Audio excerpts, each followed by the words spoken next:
Yang hormati juga Gubernur Provinsi DKI Jakarta atau yang mewakili, Kepala Kepolisian Republik Indonesia atau yang mewakili, Wakil Ketua Dewan Komisioner Ibu Nur Haida, ya, Kepala Eksekutif Pengawasan Pasar Modal, ya, Pak Husin yang kebetulan hadir secara fisik sama kita, dan rekan-rekan anggota Dewan Komisioner untuk jasa keuangan lainnya. Ya. Yang kami hormati juga jajaran direksi dan komisaris Bursa Efek Indonesia, KPI dan KSEI. Kebetulan di sini ada Pak Inarno, Pak Sunandar, Pak Urip Budi Prasetyo, dan Pak John, komisaris utama Bursa. Ya. Dan juga rekan-rekan jurnalis, media, serta Bapak Ibu hadirin yang berbahagia. Assalamualaikum warahmatullahi wabarakatuh. Selamat sore, salam sejahtera buat kita semua. Om Swastiastu, Namo Buddhaya, salam kebajikan. Pertama-tama, marilah kita panjatkan puji syukur kehadirat Allah SWT, Tuhan yang Maha Kuasa, sehingga kita bisa hadir bersama-sama dalam acara penutupan perdagangan Bursa Efek Indonesia tahun 2020, baik secara fisik maupun secara virtual. Terima kasih kami ucapkan sebesar-besarnya kepada Bapak Menko Perekonomian yang bisa hadir bersama kita, yang tentunya ini merupakan bentuk dukungan yang luar biasa Pak Menko kepada tumbuh berkembangnya pasar modal Indonesia, dan kami tahu bahwa Pak Menko memang menaruh perhatian besar bagaimana pasar Indonesia ini dari waktu ke waktu. Ya. Kami mengucapkan sihat kehadiran pada hari ini. Pak Menko hadirin sekalian, kami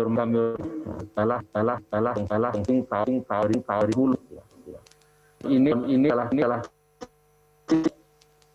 tahun sebelumnya.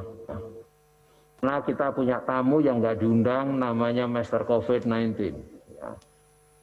Ini tantangan bagi kita semua dalam kehidupan sehari-hari maupun dalam perekonomian, terutama di pasar modal. Ya. Karena ini tidak pernah kita lakukan sebelumnya, ya, juga seluruh dunia mengalami hal yang sama, tidak mempersiapkan diri COVID-19 ini, sehingga kita agar kita bisa ekonomi kita termasuk pasar dari kita, akhirnya kita bisa bangkit. Lahdo yang dari awal. Di awal masa pandemi, bursa saham global terkoreksi cukup dalam, tak terkecuali adalah IHSG di Bursa Efek Indonesia. Pemutusan rantai penyebaran COVID-19 dengan pemberlakuan protokol COVID-19 telah memukul sektor real. Kehidupan kita semua harus berubah, ya. Dan ini beri secara langsung maupun tidak langsung kepada pengusaha. Dan akhirnya menurunkan kinerja para emiten kita. Dan berdampak pada turunnya indeks harga saham gabungan kita. Yang kita tahu sempat menyentuh level paling rendah di Maret 24, yaitu 3.937. Itu adalah titik terendah. Ya, kita ingat, ini mudah-mudahan tidak pernah terulang lagi, ya. Sehingga harus kita catat dalam ingatan kita, itulah titik terendah pasar saham Indonesia pada dalam masa-masa beberapa tahun terakhir. Ya. Seluruh pemangku kepentingan, ya, dan juga seluruh jajaran, ya, harus mengambil kebijakan yang di luar kebiasaan, ya, untuk menghadapi ini, untuk bisa bertahan pada awalnya, dan kemudian harus bangkit. Ya. Kebijakan-kebijakan yang diambil bersama-sama pemerintah, baik itu dari fiskal, dari moneter, baik itu likuiditas, maupun kebijakan-kebijakan stimulus lainnya, agar kita semua, ekonomi kita, Bapak Ibu sekalian, ya, bisa melakukan tugasnya lebih mudah, dan ekonomi kita bisa bertahan dan bangkit kembali. Ya, dengan fiskal luar biasa kita agar masyarakat bisa makan, ya, tidak agar bisa sehat, ya, dengan bansos yang luar biasa, Dan akhirnya ini semua mudah-mudahan sudah terlewati dan kita tinggal bagaimana kita bisa bangkit dari kondisi ini. Demikian juga OJK ya, mengeluarkan kebijakan yang di luar kebiasaan, extraordinary dalam menjaga stabilitas pasar keuangan dan juga sektor keuangan maupun bagaimana memberikan ruang kepada sektor real, sektor keuangan lainnya agar bisa bertahan dan bangkit. Ya. Di sektor pasar modal telah kami lakukan berbagai kebijakan. Ya. Yang pertama paket kebijakan untuk memanage agar volatilitas tidak terlalu terkoreksi dalam. Ya, meskipun akhirnya paling rendah 3.937 ya. Itu mulai pada akhir Februari ya. Di antaranya kita pelarangan short selling, pemberlakuan trading halt untuk penurunan sampai 5%. Dan asymmetric auto rejection ya, dalam pemendekan jam perdagangan bursa dan juga buyback saham oleh emiten tanpa melakukan RUPS dalam kondisi pasar yang berfluktuasi kayak kemarin itu. Ya. Yang kedua, relaksasi pasar modal diantaranya juga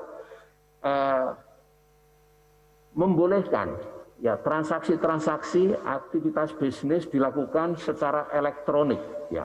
Di antaranya kita RUPS, ya, perusahaan terbuka menggunakan elektronik, relaksasi penyampaian dan masa berlakunya laporan keuangan, serta pemberian insentif program biaya oleh self-regulatory organization. Ya. Ketiga, kemudian pelaporan dan perizinan bagi pelaku pasar modal dengan mengoptimalkan pemanfaatan teknologi lainnya seperti penggunaan tanda tangan elektronik pada proses perizinan dan penyampaian laporan secara elektronik. Kita patut bersyukur ujian pandemi telah meningkatkan ketahanan pasar modal kita, ya. Di mana pasar saham sudah meningkat beberapa waktu lalu sudah di atas 6.000 ya secara year to date, ya terkoreksi ya 4,18%. Namun ini lebih baik ya dengan mengalami kenaikan sebesar 53,7% dibanding level terendahnya pada 24 Maret yang lalu. Pasar SBN dapat kami laporkan terus menguat dengan yield turun 108 basis point year to date dan memberikan imbal hasil yang masih menarik antar negara-negara kawasan. Penurunan yield ini merupakan insentif bagi korporasi untuk menggalang dana yang lebih murah melalui penerbitan surat utang di pasar modal. Dengan dukungan rezim suku bunga murah saat ini merupakan momentum bagi kebangkitan pasar modal Indonesia. Bapak Menko dan hadirin sekalian yang berbahagia, ya, pandemi yang kita alami ini tentunya tidak serta-merta menyurutkan semangat kita semua. Ya. Kita harus mencari kiat-kiat bagaimana bisa kita tetap bangkit dan berkembang. Di tengah arus dana keluar asing di pasar modal, yaitu 47,89 triliun di pasar saham per 29 Desember kemarin, dan 86,83 triliun di pasar SBN per 28 Desember lalu, IHSG masih mampu menunjukkan penguatan yang didorong oleh investor domestik termasuk investor retail. Di sisi demand, sebagaimana telah dilaporkan oleh Bapak Inarno, ya, tahun 2020 menjadi tahun kebangkitan bagi investor retail domestik. Mengingat investor domestik khususnya investor retail semakin mendominasi transaksi di pasar saham. Selain itu, pasar modal kita juga tercatat masih liquid dan dalam, tercermin dari naiknya rata-rata frekuensi perdagangan menjadi tertinggi di ASEAN. Kenaikan jumlah investor pasar modal 3,87 juta investor atau naik 56% dibandingkan tahun lalu dan semakin solidnya dominasi investor retail di Indonesia. Dari sisi supply, antusiasme korporasi untuk menggalang dana dengan ditunjukkan adanya 53 emiten baru yang tadi sudah disampaikan oleh Pak Inarno, dan juga 51 perusahaan telah tercatat di bursa, dalam hal ini menjadi yang tertinggi di ASEAN. Sementara total penghimpunan dana sudah mencapai 118,7 triliun. Ya. Bapak Menko Perekonomian dan hadirin sekalian yang kami hormati, dalam menjaga kepercayaan masyarakat terhadap pasar modal, tentunya kita harus menjaga integritas dan likuiditas pasar modal serta volatilitasnya. Untuk itu OJK bersama pemerintah ya, dan Bank Indonesia serta FPS terus berupaya agar stabilitas keuangan tetap terjaga Dan juga kita tetap mencari kiat-kiat bagaimana kita mengambil kebijakan lanjutan agar ini bisa terus mendukung pengembangan pasar modal di Indonesia dalam menjaga stabilitas sistem keuangan. Kami sangat mengapresiasi langkah pemerintah dalam mendukung industri pasar modal melalui Omnibus Law Cipta Kerja yang memberikan angin segar dan kemudahan para pelaku pasar modal dalam bentuk insentif fiskal, baik PPh badan maupun pajak dividen, serta penyederhanaan proses penerbitan obligasi daerah. Kami percaya ke depan kebijakan ini menstimulir kalangan korporasi untuk go public dan meningkatkan minat investor untuk berinvestasi di pasar modal nasional sehingga dapat menambah daftar capaian pasar modal kita ke depan. Kami juga ingin mengapresiasi seluruh pihak, baik pemerintah, Bank Indonesia, LPS, SRO, dan seluruh pelaku industri pasar modal atas kerjasamanya yang selama ini sudah berjalan dengan baik dan melakukan koordinasi dengan baik, sehingga ini terus akan kita lakukan sehingga cita-cita kita bisa terwujud. Besar harapan kami capaian yang baik di tahun-tahun ini menjadi katalis positif bagi kinerja pasar modal kita tahun depan dan berkontribusi terhadap bangkitnya perekonomian Indonesia. Mari kita bangun optimisme bahwa setelah melewati ujian ini kita akan lebih kuat dan resilient dalam menghadapi tantangan-tantangan ke depan. Selanjutnya, kami mohon dengan hormat perkenan Bapak Menko Perekonomian untuk menutup acara secara resmi perdagangan efek tahun 2020 ini dan juga sekalian memberikan beberapa pesan-pesan untuk kita semua. Demikian dapat kami sampaikan. Wabillahi taufiq wal hidayah. Wassalamualaikum warahmatullahi wabarakatuh. Kami mohon perkenan Bapak Wimbo untuk tetap berada di atas panggung. Dan dengan hormat kami mohon perkenan Menteri Koordinator Bidang Perekonomian Republik Indonesia Bapak Erlangga Hartarto untuk menuju ke atas panggung, turut mendampingi Kepala Eksekutif Pengawas Pasar Modal Otoritas Jasa Keuangan Bapak Husen dan Direktur Utama Bursa Efek Indonesia Bapak Inarno Jayadi. Bapak Ibu hadirin yang kami hormati, bersama-sama kita akan menyaksikan peresmian penutupan perdagangan Bursa Efek Indonesia ditandai dengan penekanan layar sentuh oleh Menteri Koordinator Bidang Perekonomian. Dan kita akan hitung mundur bersama. Kami mengundang Bapak dan Ibu sekalian dari hitungan ke 5, 4, 3, 2, 1.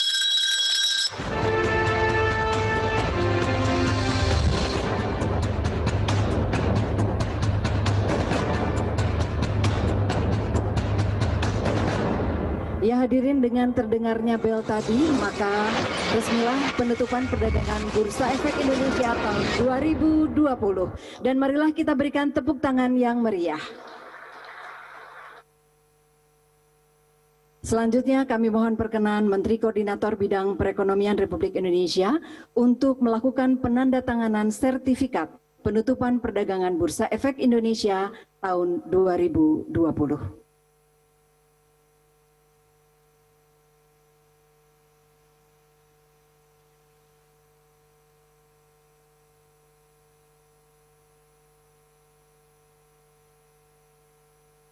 Kepada rekan-rekan media yang ingin mengabadikan, dipersilakan. Dan kami mohon perkenan Bapak-Bapak untuk tetap berada di atas panggung. Selanjutnya kami mengundang Ketua Umum Aludi, Bapak Reza Avesena untuk bergabung. Dan selanjutnya penyerahan surat pengakuan Asosiasi Penyelenggara Layanan Urun Dana Berbasis Teknologi Informasi oleh Kepala Eksekutif Pengawas Pasar Modal OJK Bapak Husen kepada Ketua Umum Aludi Bapak Reza Avesena. Disaksikan oleh Menteri Koordinator Bidang Perekonomian, Ketua Dewan Komisioner OJK dan didampingi Direktur Utama Bursa Efek Indonesia. Ya, Bapak Ibu sekalian, penyerahan ini sekaligus merupakan peluncuran Asosiasi Layanan Urun Dana Indonesia.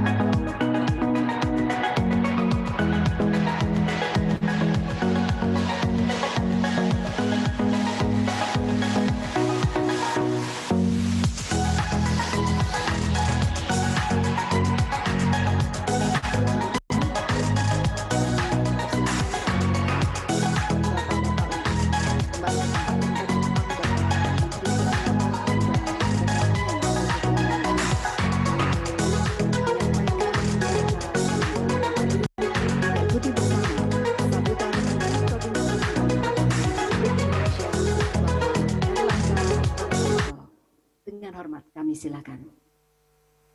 Bismillahirrahmanirrahim. Assalamualaikum warahmatullahi wabarakatuh. Salam sejahtera bagi kita semua. Om Swastiastu, Namo Buddhaya. Yang kami hormati Ketua Dewan Komisioner Otoritas Jasa Keuangan, Bapak Wimbo Santoso beserta jajaran. Hadir ini melalui virtual Ibu Menteri Keuangan, Pak Menteri PU-PERA, yang mewakili Bappenas, pimpinan Komisi 11, pimpinan Komisi 6, kemudian yang mewakili Kapolri, yang mewakili Gubernur DKI, pimpinan lembaga negara yang lain, dan yang kami hormati direksi dari SRO, hadir di sini dari Bursa Efek Indonesia, Pak Inarno Jayadi, beserta jajaran, Komisaris Pak John Prasetyo, beserta KSEI, kemudian Ketua Umum Aludi, para tamu undangan, media cetak, dan elektronik. Hadirin yang saya hormati, pertama-tama marilah kita panjatkan puji syukur kehadirat Allah Subhanahu wa Ta'ala, karena berkat rahmat dan ridho-Nya lah kita hadir dalam hari ini dalam penutupan bursa tanpa kekurangan suatu apapun.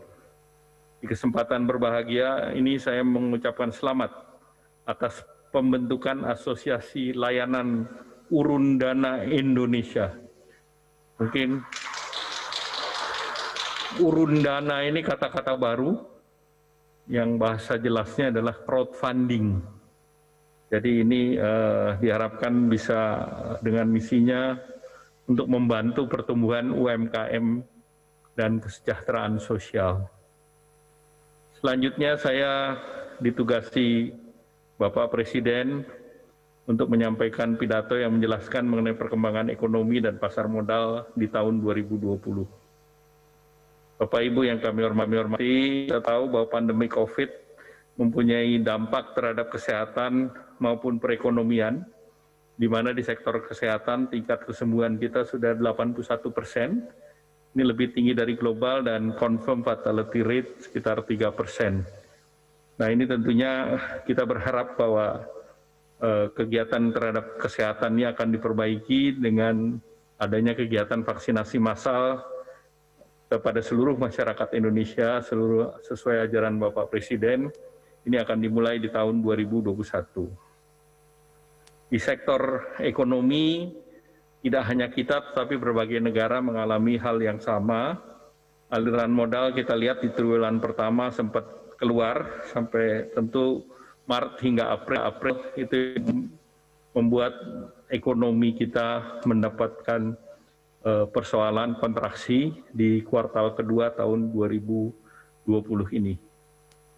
Kemudian kita lihat bahwa sektor keuangan juga tertekan, di mana di bulan Maret indeks juga terdepresiasi, terkontraksi, rupiah mencapai 16.000 dan indeks turun ke angka 4.500. Nah tentu market kapitalisasi juga anjlok lebih dari 2.690.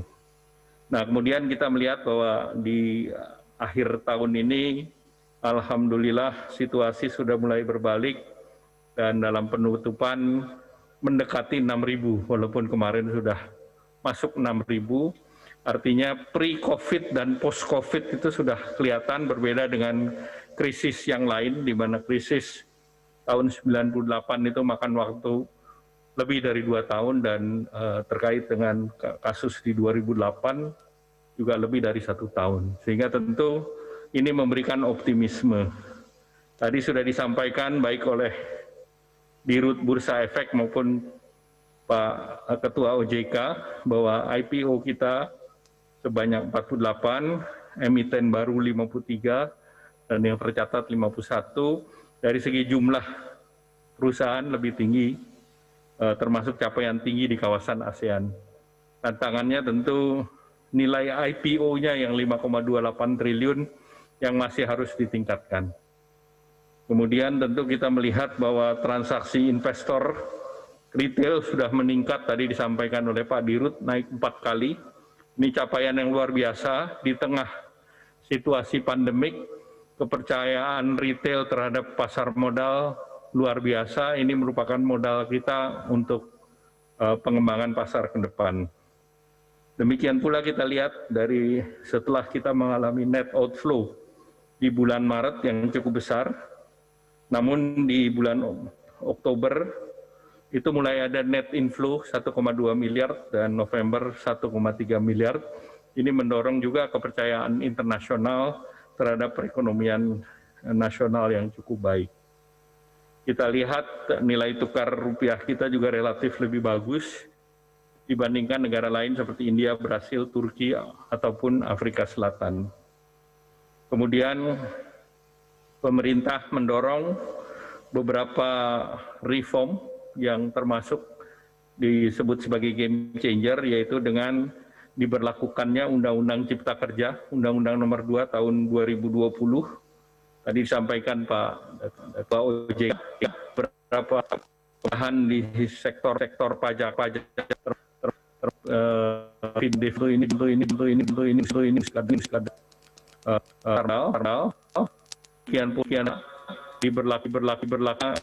kebijakan untuk membedakan antara perusahaan tingkat dan publik, walaupun marketnya akibat pandemi ada pengurangan akibat buyback.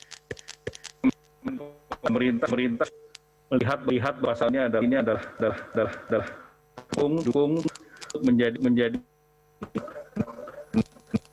kemudian juga mendorong agar ekonomi tan seimbang dan memberikan dana pemulihan ekonomi nasional dan pencegahan fit 695,2 triliun di tahun 2020. Implementasinya diperkirakan lebih dari 8%.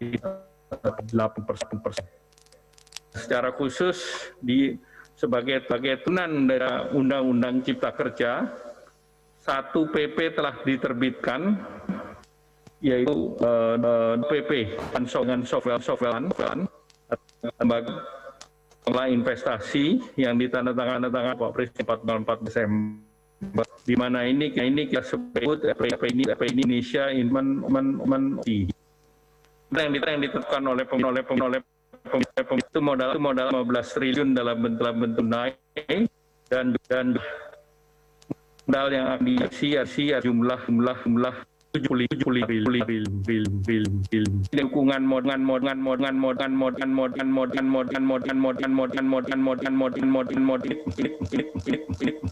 untuk investasi dari UAE di Jepang yang sudah menyatakan angka itu adalah Amerika. Tentu kita melihat bahwa ini pemerintahan baru di Amerika yang kita minta untuk terus komitmen yang sama, yaitu sebesar 2 miliar US dollar, dan dari GBIC Jepang 4 miliar dolar, sehingga dengan jumlah modal ini Indonesia untuk pertama kali mempunyai equity funding. Selama ini investasi basisnya adalah investasi langsung melalui BKPM yang sifatnya mencatat investasi. Kemudian investasi tidak langsung melalui capital market yang sifatnya jangka pendek, dan sovereign wealth fund ini hadir untuk kaki ketiga dari investasi yang sifatnya jangka panjang. Sehingga ini melengkapi, dan diharapkan dengan adanya sovereign wealth fund ini kita dapat membuat aset-aset milik negara, apakah itu BUMN, untuk ikut bekerja. Selama ini asetnya diam. Jadi PMN dibangun, infrastruktur, pelabuhan, dan yang lain, namun aset itu ya kalau di IPCO akan juga terbatas, tetapi dengan adanya sovereign wealth fund, aset ini ikut bekerja. Sehingga dengan aset ikut bekerja, diharapkan akselerasi pembangunan kita semakin meningkat. Hadirin yang saya hormati, stimulus ekonomi di masa pandemik tentu kita juga dorong agar terus ini bisa membuat banyak perusahaan mencatat di Bursa Efek. Nah itu seperti PPh maupun badan maupun wajib pajak perusahaan go public. Bapak Ibu yang kami hormati, pemerintah terus mendorong untuk mengendalikan COVID dan juga tentu perbaikan didukung oleh peningkatan daya beli sehingga aktivitas produksi juga meningkat di masyarakat. Kita melihat bahwa PMI berbagai negara termasuk Indonesia sudah kembali di level 50,6. Artinya ekonomi ini akan terus bergerak dan kami juga mendukung bahwa beberapa lembaga memberikan komentar positif terhadap Undang-Undang Cipta Kerja. Bahkan juga JP Morgan memproyeksikan IHSG akan mencapai 6.800 di tahun 2021 dan tentu dengan perencanaan vaksinasi di tahun 2021 diharapkan terjadi pencegahan COVID dan akan meningkatkan mobilitas masyarakat dan mobilitas masyarakat ini tentunya akan mendorong kegiatan perekonomian. Nah, kita ketahui bahwa negara kita berbeda dengan negara lain, kita adalah negara kepulauan dan tentu pemerintah dengan arahan Bapak Presiden akan melakukan langkah-langkah terutama agar 70% masyarakat Indonesia ini bisa mencapai herd immunity. Dan tentu herd immunity di Indonesia detailnya akan disiapkan di mana masyarakat seluruhnya diberikan vaksin gratis dan vaksin ini tentu diharapkan juga mendapatkan emergency use authorization dari Badan POM dan kita sudah mempunyai beberapa referensi, satu dari Turki, dua dari data yang ada di Brasil, dan tiga tentu dari hasil penelitian di Bandung, dan selanjutnya tentu jumlah vaksin yang ada pemerintah sudah siapkan untuk 181,5 juta penduduk, jumlah yang disiapkan 426 juta, dan ini rencana vaksinasi sepanjang tahun 2021 di setiap kuartal dan juga sampai dengan kuartal kedua 2022, dan di samping itu pemerintah menyiapkan vaksin merah putih. Nah tentu kita berharapkan bahwa vaksinasi ini menjadi game changer di sektor kesehatan dan di sektor ekonomi. Dan dengan adanya Undang-Undang Cipta Kerja, dengan adanya vaksinasi, dan dengan adanya resilient ataupun daya tahan investor retail kita, tentu pemerintah mendukung dan dengan adanya transparansi dan akuntabilitas bahwa pasar modal dan ekonomi Indonesia akan semakin stabil dan pulih di tahun 2021, dan pemerintah memperkirakan pertumbuhan ekonomi di kisaran 4,5 sampai 5,5%, dan pemerintah tetap mengalokasikan dana untuk pemulihan ekonomi dan juga untuk pencegahan penanggulangan COVID sebesar 372,3 triliun.